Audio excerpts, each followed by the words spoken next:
주님께서 여러분과 함께 마테오가 전한 거룩한 복음입니다. 그때 예수님께서 제자들에게 말씀하셨다. 너희의 의로움이 율법학자들과 바리사이들의 의로움을 능가하지 않으면 결코 하늘나라에 들어가지 못할 것이다. 살인해서는 안 된다. 살인한 자는 재판에 넘겨진다고 옛사람들에게 이르신 말씀을 너희는 들었다. 그러나 나는 너희에게 말한다. 자기 형제에게 성을 내는 자는 누구나 재판에 넘겨질 것이다. 그리고 자기 형제에게 바보라고 하는 자는 최고의회에 넘겨지고 멍청이라고 하는 자는 불붙는 지옥에 넘겨질 것이다. 그러므로 네가 제단에 예물을 바치려고 하다가 거기에서 형제가 너에게 원망을 품고 있는 것이 생각나거든 예물을 거기 제단 앞에 놓아두고 물러가 먼저 그 형제와 화해하여라. 그런 다음에 돌아와서 예물을 바쳐라. 너를 고소한 자와 함께 법정으로 가는 도중에 얼른 타협하여라. 그러지 않으면 고소한 자가 너를 재판관에게 넘기고 재판관은 너를 형리에게 넘겨 네가 감옥에 갇힐 것이다. 내가 진실로 너에게 말한다. 네가 마지막 한 입까지 갚기 전에는 결코 거기에서 나오지 못할 것이다. 주님의 말씀입니다.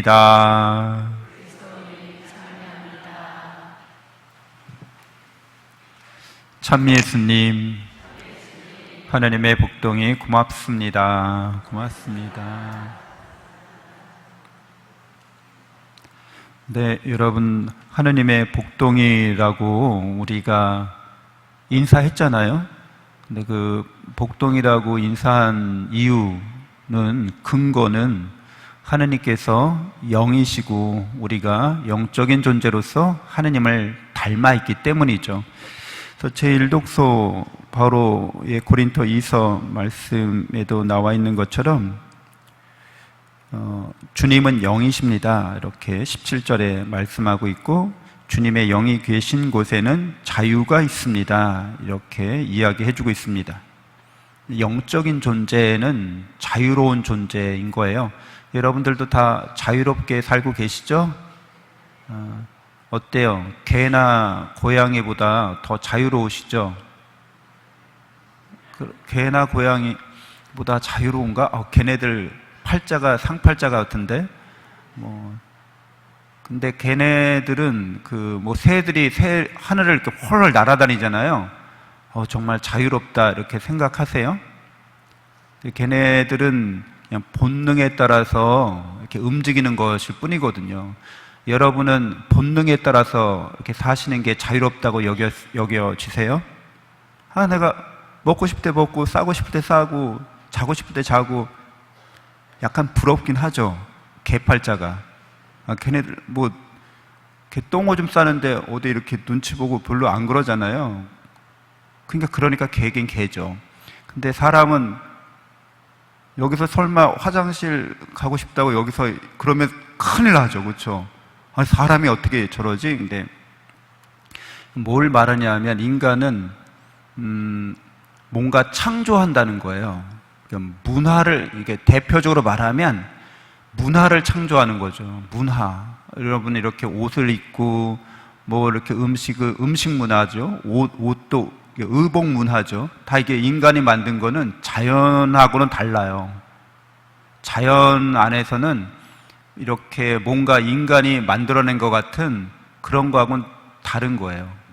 어떻게 보면 자연은 한자가 말해주는 것처럼 스스로 자자, 그럴 연자 쓰잖아요.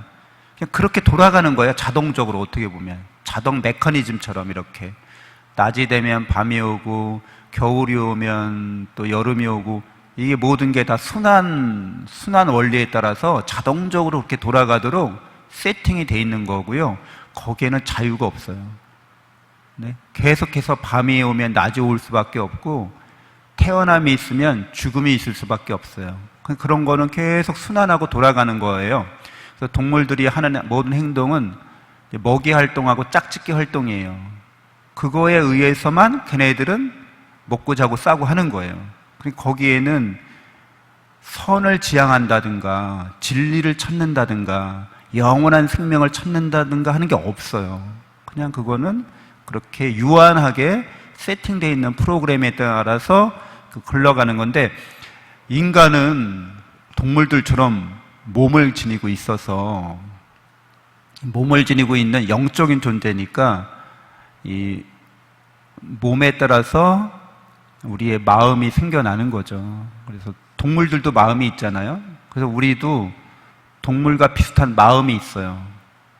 동물들의 마음, 제가 월요일날 고양이 집사가 됐는데 고양이를 유기묘를 어떻게 키우게 됐어요. 근데 이 녀석을, 고양이라는 존재가 잘 아시는 것처럼 생존 본능에 철저하게 이렇게 본능이 내재되어 있잖아요. 그래서 고양이의 마음을 얻기 위해서, 환심을 사기 위해서 집사로서 엄청 이렇게 노력을 하긴 하는데, 이 고양이가 이제 마음을 놓기 전까지는 항상 자기 생존에 유리한 대로만 움직이는 거죠. 그래서 이 고양이와는 다르게 인간은 이 고양이의 마음을, 고양이는 자기 자신도 모르지만 고양이가 자기 마음을 알아차리고, 아, 내가 여기서 이런 마음 가지면 안 되지, 이런 생각하면 안 되지, 다른 생각을 가져야지, 고양이는 이러는 법이 없다는 거예요. 근데 인간은 동물처럼 마음을 갖고 있는데 동물과 같은 마음이 있어요, 인간에게도. 그런데 스스로를 보면서, 자기 마음을 보면서 자기 생각이나 자기 감정을 조절하거나 통제하거나 바꾸거나 할 수 있는 거죠. 이게 자유롭게 그렇게 한다는 거예요. 이게 자유라는 거예요. 영이 있는 곳에는 자유가 있다고 해요. 그래서 영적인 존재이기 때문에 자기 마음을 스스로 이렇게 창조할 수 있는 능력이 있다는 거죠. 근데 여러분, 그런 일을 해보려고 할 때 잘 안 되잖아요. 시기하지 말아야지, 질투하지 말아야지, 욕심내지 말아야지. 잘 안 돼요. 왜 잘 안 될까요? 우리의 영이 미약하기 때문에, 우리가 타락한 영적 존재이기 때문에 잘 안 됩니다. 그래서 잘 되는 비결은, 우리는 모두 너울을 벗은 얼굴로 주님의 영광을 거울로 보듯 어렴풋이 바라보면서 더욱더 영광스럽게 그분과 같은 모습으로 바뀌어 갑니다. 이렇게 얘기하고 있어요. 그러니까 하나님께서 너울을 이렇게 영광이 가려져 있다는 거예요. 하나님의 영이신 하나님, 전지전능하고 전선하신 거룩한 영이신 하나님을 닮은 우리가 그분을 바라보는 게 너울에 이렇게 가려져 있는 것처럼 희미하게 보인다는 거예요. 미약한 거죠. 그런데 더욱더 영광스럽게 그분과 같은 모습으로 바뀌어 갑니다. 이는 영이신 주님께서 이루시는 일입니다. 이렇게 얘기하고 있어요. 그러니까 우리가 하는 일이 아니라는 거예요. 그거는 영이신 주님께서 해주시는 일이라는 거예요. 성령께서 해주시는 일이라는 거예요. 그러니까 우리가 어떻게 하면 된다는 거예요? 그걸 깨닫고, 그걸 믿고, 성령께서 이끄시는 대로 따라가려고 할 때 그 일이 이루어진다는 거죠. 그러니까 성령께서 이끄시고 우리의 영은 거들 뿐이라는 거예요. 살짝 이렇게 협력하고 협조하는 건데,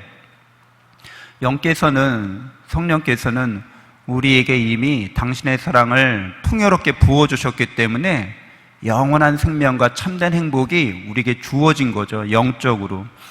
근데 그것을, 내가 주어져 있다는 것을 깨닫거나 믿지 못하면 항상 우리는 우리 마음을 들여다보면서 잘못 생각하기 시작하는 거죠. 그 마음을 자기 자신이라고 여기게 되는 거예요. 그걸 동일시한다고 하죠. 여러분들은 우리의 외모를, 나랑 거울을 보면서 이게 나다 하잖아요. 동일시하는 거잖아요. 또 우리의 마음도 그냥 이게 나의 마음이다 이렇게 여기시잖아요. 동일시하는 거죠. 그러나 정말 나일까요? 이런 몸과 마음이? 몸과 마음은 있다가 사라지잖아요, 다. 우리의 몸이 계속 변하고 있잖아요. 지금도 세포가 막 죽어 소멸하고 세포 분열이 이루어지고 그러면서 자꾸 노화되고, 그렇게 노화되면서 병들고 이렇게 죽어가는 거잖아요. 그러니까 이게 나다라고 할 만한 게 사실은 없잖아요. 계속 변해가니까. 내 마음도 거기에 맞춰서 계속 변해가거든요. 하루에도 몇 번씩 마음이 변하거든요. 근데 이게 나다 그러는 순간 변해버려요. 자꾸. 내가 아닌 것처럼 되어버리거든요. 계속 그런 거를 우리가 경험해요. 근데 영적인 존재라고 하는 것은 우리는 하나님을 닮은 존재고 하나님을 닮아가는 게 진짜 나라는 거죠. 그러니까 진짜 나를 깨닫는 사람들은 자기 몸과 마음이 이렇게 변해가는 것도 잘 받아들여요. 그리고 몸과 마음이 변해가면서 여러 가지 5만 가지 잡생각이나 분신잔념이 일어나는 것도 잘 받아들여요. 그게 그럴 수밖에 없다는 거예요. 저도 이제 기도하느라고 이렇게 한 자세를 오래 차고 있으면 몸이 어때요? 몸이 그거를 못 버티잖아요. 한 자세를 오래 하는 거는 약간 벌 받는 것과 비슷하니까 몸을 이렇게 움직이게 되죠. 마음도 마찬가지죠. 어떤 한 가지 마음 상태를 계속 유지하는 건 힘든 일입니다. 그리고 어떤 조건이나 상황에 따라서 계속 마음이 바뀌는 거를 경험하죠. 그러니까 몸과 마음을 나다라고 동일시하는 것은 오류에 속합니다. 그 진리에서 어긋난 거예요. 우리가 동일시해야 되는 분은 누구밖에 없어요? 하느님이신 거예요. 왜요? 우리가 하느님을 닮았으니까 하느님을 나처럼 여겨야 된다는 거예요. 그리고 동일시되면서 동일화 과정을 밟아가는 거예요. 닮아간다는 뜻이에요. 동일화 된다는 거죠. 그러니까 성령께서 그렇게 우리를 사랑으로 이끌어 주셔서 우리를 닮아가게 하시기 때문에 여러분 하나님의 복동이라는 거죠. 여러분이 몸과 마음을 동일화하잖아요. 그러면 덧없고 무의미하고 그런 것들을 계속 닮아갈 뿐이에요. 그래서 나중에 나이 들어서 이렇게 노약자가 되고 쇠약해지면, 그래서 세상으로부터 자꾸 멀어지면 이제 점점 더 마음이 우울해지거나 어두워지거나 무거워지거든요. 왜? 그걸 동일화하고 그걸 나라고 여기고 있으면 그런 상태에 자꾸 갇히게 돼요, 자기가. 근데 자기는 영적인 존재이기 때문에 그런 마음 상태를 바라보고 있어요. 근데 내가 바라보고 있는 내가 과연 누군지, 내가 누구를 닮은 존재인지, 내가 어떤 사랑을 받고 있는지 예수 그리스도의 복음으로 이렇게 진리를 깨닫고 자기가 하나님의 사랑받는 존재라는 것을 받아들이고 그분의 뜻에 따라서 성령께서 이끄신 대로 살아가려고 할 때 우리는 구원의 길을 가게 됩니다. 어둠 속에서 빛이 비추어라 하고 이러신 하나님께서 우리 마음을 비추시어 예수 그리스도의 얼굴에 나타난 하나님의 영광을 알아볼 수 있는 빛을 주셨습니다. 아멘. 잠시 눈을 감고 묵상하겠습니다.